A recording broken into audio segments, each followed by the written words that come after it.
Episode की शुरुआत में हम किंग को देखते हैं जो कि सिल्वर फैंग, बॉम्ब और फुबुकी के साथ यहाँ आ गया था। वो मन में सोचता है कि ये जगह तो बहुत बड़ी और डरावनी है। ऐसा लगता है किसी भी टाइम कोई भी मॉन्स्टर यहाँ आ टपकेगा। तुम कहाँ हो सैतामा? फुबुकी किंग से पूछती है कि तुम तो इतने ज्यादा स्ट्रॉन्ग हो, ये जगह तो तुम्हें मामूली लग रही होगी। किंग कहता है कि ऐसा नहीं है, हो सकता है यहाँ मुझसे भी स्ट्रॉन्ग कोई हो। फुबुकी बोलती है कि तुम दुनिया के सबसे स्ट्रॉन्ग आदमी हो, फिर भी ऐसा सोचते हो। सिल्वर फैंग कहता है कि एक सच्चे योद्धा की यही पहचान होती है, मुझे तुमसे बहुत कुछ सीखना है। जबकि किंग सच बोल रहा था। वो हमेशा ही लोगों को सच बताता है कि मैं खुद को हीरो नहीं मानता, मैं स्ट्रॉन्ग नहीं हूँ, पर लोग उसका गलत ही मतलब निकालते हैं। फुबुकी अब बोलती है कि हमें यहाँ से 2 ग्रुप्स में बट जाना चाहिए। दूसरी तरफ सैतामा को कुछ और मॉन्स्टर्स मिलते हैं, पर वो सैतामा को देखते ही शोर मचाने लगते हैं और पिग गॉड एक के बाद एक मॉन्स्टर्स को खाते ही जा रहा था। पर तभी एक दूसरा मॉन्स्टर पिग गॉड को ही खा जाता है। इसका नाम है गम्स और इसका थ्रेट लेवल है ड्रैगन। पर तभी इसके पेट में हलचल होने लगती है और पिग गॉड इसके मुंह से बाहर आ जाता है और गम्स से लड़ने लगता है। इधर इंसेक्ट गॉड डार्क शाइन पर मुक्कों की बारिश कर रहा था, लेकिन डार्क शाइन बस एक जगह खड़ा था। डार्क शाइन कहता है कि इंसेक्ट गॉड, जब हम पहली बार मिले थे तब तुमने कहा था कि तुम एक बहुत ताकतवर मॉन्स्टर हो जिसमें सभी इंसेक्ट्स की पावर है। मैं भी ऐसे ही दुश्मन की तलाश में था। इंसेक्ट्स की बॉडी बहुत ही ज्यादा मजबूत होती है क्योंकि पूरी बॉडी सिर्फ मसल से बनी होती है जिससे वो कभी नहीं थकते। मुझे भी ऐसी ही परफेक्ट बॉडी चाहिए थी, लेकिन तुमसे मिलके मुझे लगा कि तुम इतने भी खतरनाक नहीं हो और मैं काफी निराश हो गया क्योंकि मेरी बॉडी तुमसे कहीं ज्यादा पावरफुल है। और 3 हीरोज को तुम्हें कभी गुस्सा नहीं दिलाना चाहिए। दुनिया का सबसे ताकतवर इंसान किंग, उसे गुस्सा दिलाया तो वो बुराई का नामो निशान मिटा देता है। टॉर्नेडो जो कि तुम्हारे टुकड़े टुकड़े कर सकती है। और तीसरा हूँ मैं, मुझे गुस्सा दिलाया तो मेरे मसल अपने आप ही काम करने लगते हैं। इंसेक्ट गॉड बोलता है कि तुम देखना चाहोगे कि मुझे गुस्सा दिलाने पर क्या होता है। हीरो हंटर गारो, जिसने तुम सभी हीरोज की पुंगी बजा रखी थी,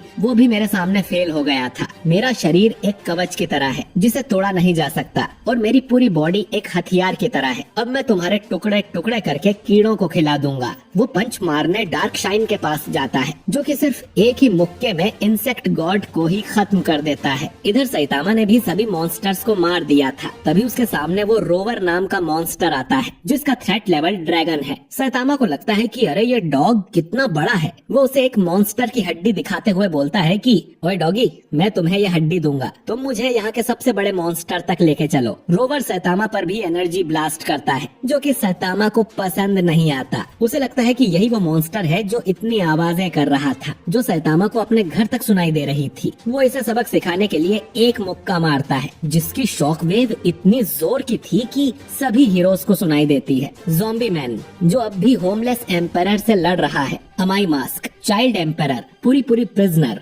फ्लैशी फ्लैश, तात्सुमाकी, किंग और उसका बाकी group, pig God, dark shine और बाकी मॉन्स्टर्स भी ये आवाज सुनते हैं। बल्कि ये शॉक वेव ऊपर के हीरोज को भी सुनाई देती है। जेनोस जो कि अपने घर में बर्तन मांज रहा था, उसे भी भूकंप जैसा लगता है। वो समझ जाता है कि इतना बड़ा धमाका तो जरूर सैतामा ने ही किया होगा और शायद वो ऑलरेडी मॉन्स्टर्स के अड्डे में घुस चुका है। इधर न्यान चुपके से सैतामा को देख रहा था। उसे यकीन नहीं होता कि सैतामा ने रोवर को एक मुक्के में ही हरा दिया। वो अब चुपके से सैतामा पर हमला करने की सोचता है और उसके सिर पे अपने पंजे मार देता है, पर उससे सैतामा को खरोच तक नहीं आती और वो बोलता है कि पहले एक डॉग था, बिल्ली भी आ गई। न्यान समझ जाता है कि ये आदमी तो बहुत ज्यादा पावरफुल है, मुझे अपनी जान प्यारी है तो तुरंत यहाँ से भाग लेना चाहिए। और वो यहाँ से निकल लेता है और सैतामा कंफ्यूज हो जाता है। इधर ग्योरो सोचता है कि वो धमाका काफी बड़ा था, लगता है रोवर को किसी हीरो ने हरा दिया है। तभी तात्सुमाकी यहाँ आ जाती है और पूछती है कि क्या तुम यहाँ के बॉस हो? ग्योरो बोलता है कि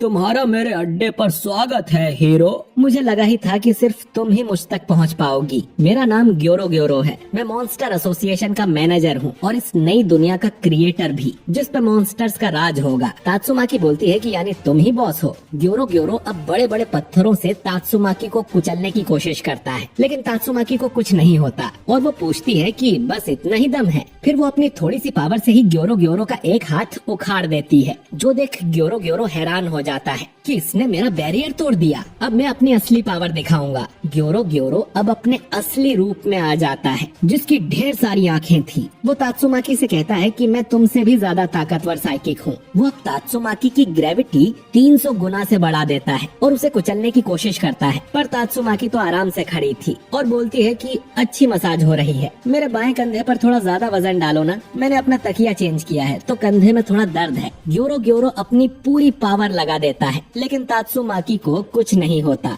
वो अब उसे घुमाकर उसकी चटनी बना देती है। ग्योरो ग्योरो बोलता है कि मैंने जितना सोचा था ये उससे ज्यादा पावरफुल निकली, ये अपनी छोटी बहन से तो कहीं ज्यादा ऊपर है। वो तात्सुमाकी से कहता है कि मैं समझ गया तुम ज्यादा पावरफुल हो, पर मुझे इतनी बुरी मौत देने की जरूरत तो नहीं है। तात्सुमाकी कहती है कि तुम तो बस मांस का टुकड़ा हो जिसे कोई दर्द फील नहीं होता, मैं अब तुम्हारा असली रूप बाहर निकालूंगी। ग्योरो ग्योरो सोचता है कि इसे तो मेरी असलियत पता चल गई, अब मेरे पास सिर्फ एक ही रास्ता बचा है, और वो जोर जोर से ओरोची का नाम चिल्लाने लगता है कि लॉर्ड ओरोची प्लीज मुझे बचाओ, इस लड़की को हरा दो ओरोची। तात्सुमाकी बोलती है कि ओरोची का नाम सुना तो था। ग्योरो ग्योरो कहता है कि मैं यहाँ का मैनेजर हूँ, लेकिन बॉस तो मॉन्स्टर किंग ओरोची ही है, मैंने ही उस मॉन्स्टर को बनाया था, लेकिन उसकी पावर की कोई लिमिट नहीं है और तुम्हारा खेल अब खत्म हुआ तात्सुमाकी। लेकिन ओरोची का तो कहीं पता ही नहीं था। ग्योरो ग्योरो को टेंशन होने लगती है कि ओरोची अब तक आया क्यों नहीं, मैंने उसको ब्रेन वॉश किया था जिससे वो हमेशा मेरे ऑर्डर्स मानता है। तात्सुमाकी बोलती है कि शायद वो किसी दूसरे हीरो से लड़ने में बिजी होगा, अब तुम्हें कौन बचाएगा। ग्योरो ग्योरो बोलता है कि थोड़ा शांति से बात करते हैं ना,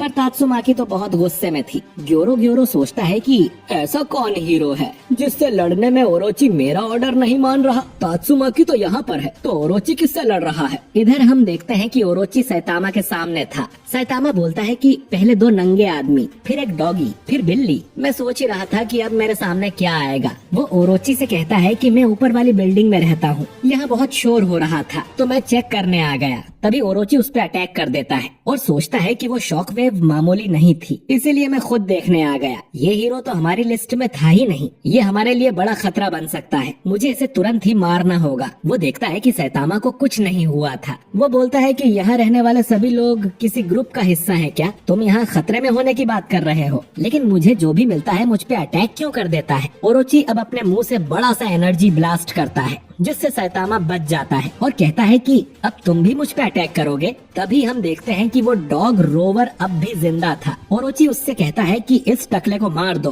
पर रोवर जैसे ही सैतामा की शक्ल देखता है डर के मारे यहाँ से भाग जाता है। ओरोची पूछता है कि तुमने रोवर के साथ ऐसा क्या किया। सैतामा कहता है कि बस एक मुक्का मारा था, पर तुमने मेरी कैप जला दी, तुम एक बड़े मॉन्स्टर हो तो मैं तुम पर बिल्कुल भी दया नहीं करूंगा, मैं एक नॉर्मल पंच मारूंगा। ओरोची सोचता है कि मतलब इसने रोवर को मामूली पंच मारा था, मैं समझ गया, यही वो हीरो है जिसकी पावर मैंने महसूस की थी। गोकेत्सु और सेंटीपीड को इसी ने मारा था, यही वो दानव है जो घोस्ट टाउन में रहता है जिससे सब मॉन्स्टर्स और हीरोज डरते हैं। ये जानकर ओरोची बहुत खुश हो जाता है कि ये आदमी मेरे पुनर्जन्म के लिए परफेक्ट है। मैं एक अल्टीमेट मॉन्स्टर हूँ और तुम एक अल्टीमेट इंसान हो, किस्मत तुम्हें मेरे पास लेके आई है, अब मैं तुम्हारी बलि दूंगा। सैतामा उसे बीच में रोकते हुए बोलता है कि अरे मुझे तुम्हारा इंट्रोडक्शन नहीं सुनना, मैं मॉन्स्टर्स की बकबक सुनते हुए पक गया हूँ। कोई खुद को राजा बताता है तो कोई गॉड, यूनिवर्स को जीतने वाला, फलाना ढिमका। मैंने तुम जैसे बहुत लोगों को हराया है, तो तुम में अलग क्या है, तुम खुद को अल्टीमेट मॉन्स्टर बुलाते हो, फिर भी मेरे एक मुक्के में खत्म हो जाओगे। चलो लड़ाई शुरू करते हैं। ओरोची अब गुस्से में उस पर अटैक करता है। सैतामा एक पंच में उसके सारे हाथ तोड़ देता है। फिर वो सैतामा पर बड़ा सा एनर्जी ब्लास्ट करता है जिसकी बिजली बाकी हीरोज पर भी गिरती है। सैतामा अब भागकर ओरोची की तरफ जाता है। ओरोची के एनर्जी ब्लास्ट से उसे कुछ नहीं हो रहा था।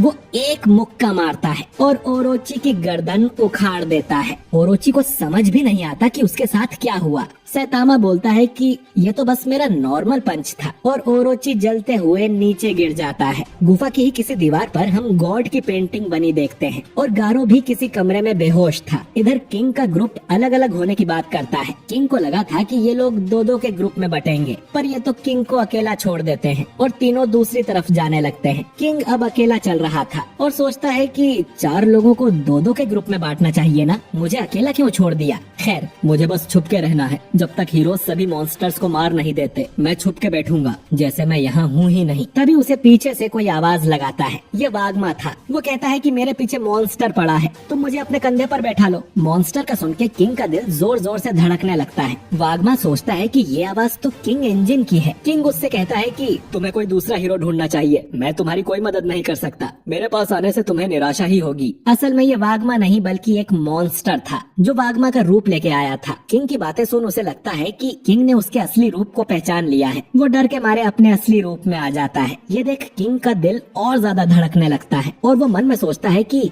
सैतामा तुम कहाँ हो। इधर सैतामा ने ओरोची को भी एक ही पंच में हरा दिया था और वो यहाँ से जाने लगता है और ये एपिसोड यहीं पर एंड हो जाता है। तो दोस्तों वन पंच मैन का सीजन 3 यहीं पर एंड होता है। आपको ये सीजन कैसा लगा कमेंट करके जरूर बताइए और वीडियो अच्छा लगा हो तो इसे लाइक और शेयर कीजिए और अगर आप हमारे पर नए हैं तो हमारे चैनल को सब्सक्राइब करके बेल आइकन जरूर दबाइए। मैं मिलता हूँ आपसे बहुत ही जल्द किसी नए वीडियो के साथ। शुक्रिया।